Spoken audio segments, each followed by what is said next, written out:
it's Masters Week, and as you can see, Frank and I are back in the putting studio. Now, what are we doing here, you ask?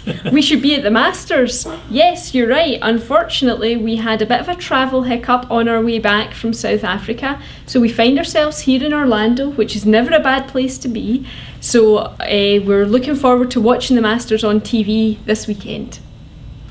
Right, and I don't know whether any of you saw the New York Times article on Sunday. It was very, very effective, I think, from all we hear from all of the people who responded to us. And I hope the USGA will listen to it. I think we're trying to keep this issue alive, and any feedback you have would be appreciated. We had a nice email from Mark, who also had a question for Frank regarding the new Masters course setup and the fact that they seem to be shortening the course slightly there at Augusta, rather than the continual lengthening we've seen over the last few years. What's your take on that, Frank? Well, they've increased the length of the golf course over the last 28 years by about 500 yards, and I don't think it's actually resolving some of the problems and the concerns that they have. At least now they're shortening it, not by much this year, only 10 yards, but it is move in the right direction. Mm-hmm. And I think a more strategic golf course setup, bringing back some of the other skills rather than just distance alone, is going to be very good for the game and very good for Masters. Yep. Next up was a question from Bruce. Bruce regularly plays with 11 clubs rather than the normal 14, and he wanted to know Frank's view on that. Playing with a shorter set, Frank, what do you think? Well, I think most average golfers should be playing with fewer clubs. They have fewer decisions to make. They don't have to worry about, a club between should I use this one or that one. Based on my ego, most golfers are inevitably short.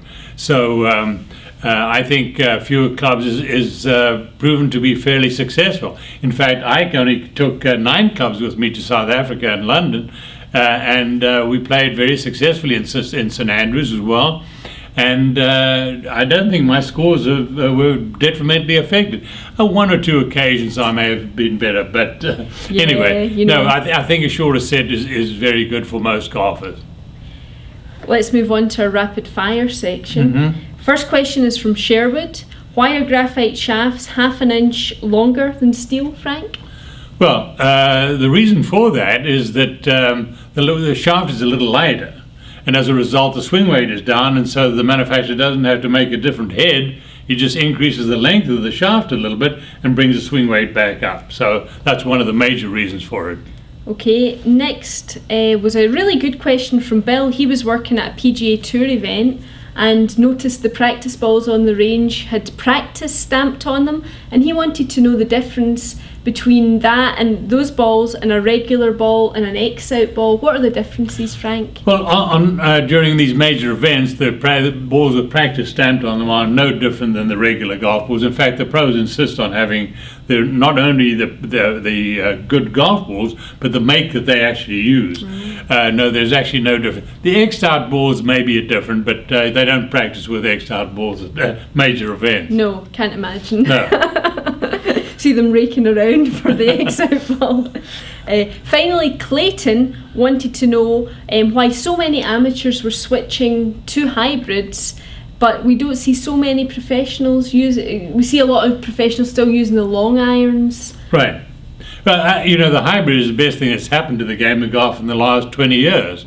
And most average golfers should get rid of all of their long irons and use the hybrids. There are many of the pros are using hybrids in their bag, yeah. and they're not necessarily using 2 hybrids, but you'll find at least 1 hybrid in most of the professional golfers' bag. But they are so good anyway. I mean, they can hit those blades.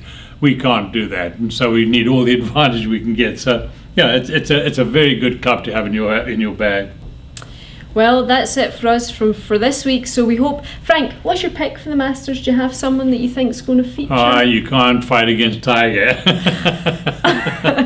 Well, let's hope it's an exciting weekend for golf anyway. And we'll be back next week from Arizona, travel plans permitting. That's it. Bye for now. Thank you.